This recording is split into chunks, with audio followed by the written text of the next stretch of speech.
اللہ کے محبوب علیہ الصلوۃ والسلام نے ایک بڑی خوبصورت بات ارشاد فرمائی، ذرا سنیے اور اس کا لطف لیجئے، اور حضور کے دیے گئے اس وعدے پہ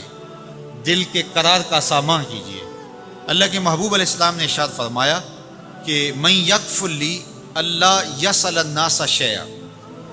جو شخص مجھے اس بات کی ضمانت دے کہ وہ اللہ کے علاوہ کبھی بھی کسی سے کوئی سوال نہیں کرے گا، جب بھی کوئی مشکل ہوئی، جب بھی تکلیف ہوئی، تو وہ سوال مالک کی دہلیز پہ کرے گا، وہ مصلی بچھائے گا اور رب سے کہے گا میرا مسئلہ یہ ہے۔ جو شخص مجھے یہ ضمانت دے کہ وہ اللہ کی دہلیز پہ اپنے سوال رکھے گا، اللہ کے علاوہ کسی سے نہیں کہے گا، اللہ کے محبوب فرماتے ہیں اتکفل لہ بالجنہ، میں اس کو جنت کی ضمانت دیتا ہوں۔ اور یہ روایت حضرت ثوبان رضی اللہ تعالی عنہ سے مروی ہے۔ حضرت ثوبان نے جب حضور سے یہ فرمان سنا تو انہوں نے کہا حضور میں ضمانت دیتا ہوں، میں زندگی بھر اللہ کے علاوہ کسی سے سوال نہیں کروں گا۔ اور صحابہ نے پھر اس پہ عمل کر کے دکھایا۔ صحابی کا کوڑا گرتا ہے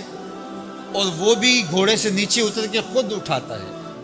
کہا جاتا ہے جناب آپ نے کہہ دیا ہوتا ہم اٹھا کے دے دیتے، کہا ہاں نہیں، ہم نے حضور سے عہد کیا تھا کہ اللہ کے علاوہ کسی سے سوال نہیں کریں گے۔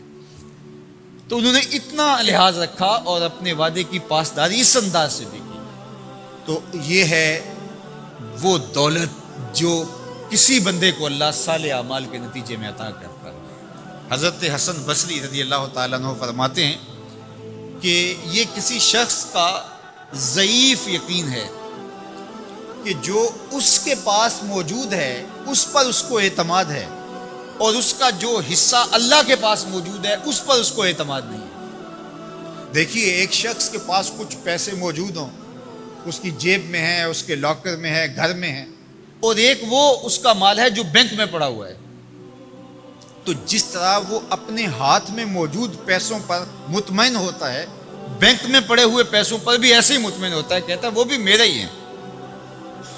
تو جو شخص بینک میں پڑے ہوئے پیسوں پر تو مطمئن ہے، گھر میں موجود رقم پر تو مطمئن ہے، اس کے ہاتھ میں، اس کی جیب میں جو ہے اس پر تو مطمئن ہے، اور اس کی قسمت کا جو ابھی اللہ کے پاس ہے، اس نے ابھی اس کو دیا نہیں، اس پہ مطمئن نہیں ہے، تو حضرت حسن بصری فرماتے ہیں اس سے بڑھ کر ذوف یقین اور کیا ہوگا کہ جو اس کے پاس ہے، جس کو چرایا جا سکتا ہے، جس کو چور کھینچ سکتا ہے، جو گر سکتا ہے، جو چھینا جا سکتا ہے، اس پہ تو یقین کر رہا ہے کہ یہ میرا ہے، اور جو اس کا حصہ اللہ کے ہاں ہے اس پہ یقین نہیں کر رہا، تو کہا کہ اس سے بڑھ کر پھر اور ذوف کیا ہو سکتا ہے۔ اس لیے اپنی زندگی میں قناعت کا نور رکھنے والے ہی مطمئن زندگی گزارتے ہیں۔ ابن جوزی نے کہا تھا کہ جس شخص کی زندگی میں قناعت آ گئی اس کی زندگی مطمئن ہو گئی، اور جس شخص کی زندگی میں طمع آ گیا اس کی زندگی گھٹن کا شکار ہوگی، اذیت کا شکار ہوگی۔ حضرت سہل بن سعد الساعدی رضی اللہ تعالی عنہ سے یہ روایت مروی ہے کہ ایک شخص حضور کی خدمت میں آیا اور اس نے حضور سے ایک عجیب سوال کیا۔ اس نے کہا حضور مجھے کوئی ایسا عمل ارشاد فرما دیجئے کہ اگر میں وہ کروں تو مجھ سے اللہ بھی پیار کرے اور اللہ کی مخلوق بھی مجھ سے پیار کرے، ایک عمل ایسا بتا دیجئے اگر میں وہ عمل بجا لاؤں تو اللہ مجھ سے پیار کرے اور اس کی مخلوق بھی مجھ سے پیار کرے۔ اللہ کے محبوب نے اس کو جو جواب دیا اس کا مفہوم سن لیجئے۔ آقا کریم نے فرمایا جو دنیا میں موجود ہے، میسر ہے، اس سے بے رغبت ہو جا، تیری ضرورتیں تو پوری ہوں گی، اس میں تو کوئی شک نہیں، لیکن تیری رغبت ادھر نہ رہی، زہد فی الدنیا اختیار کر لے،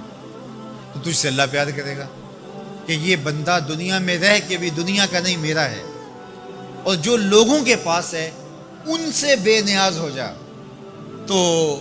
لوگ تجھ سے پیار کریں گے، اور اگر تو لوگوں کی جیبوں پہ نظر رکھے گا اور لوگوں کی دولت میں، ان کے مال میں تجھے رغبت ہوگی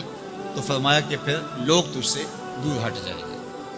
تو اللہ قناعت کا نور عطا فرماتا ہے شخص کو جو اچھے اور صالح اعمال بچائے۔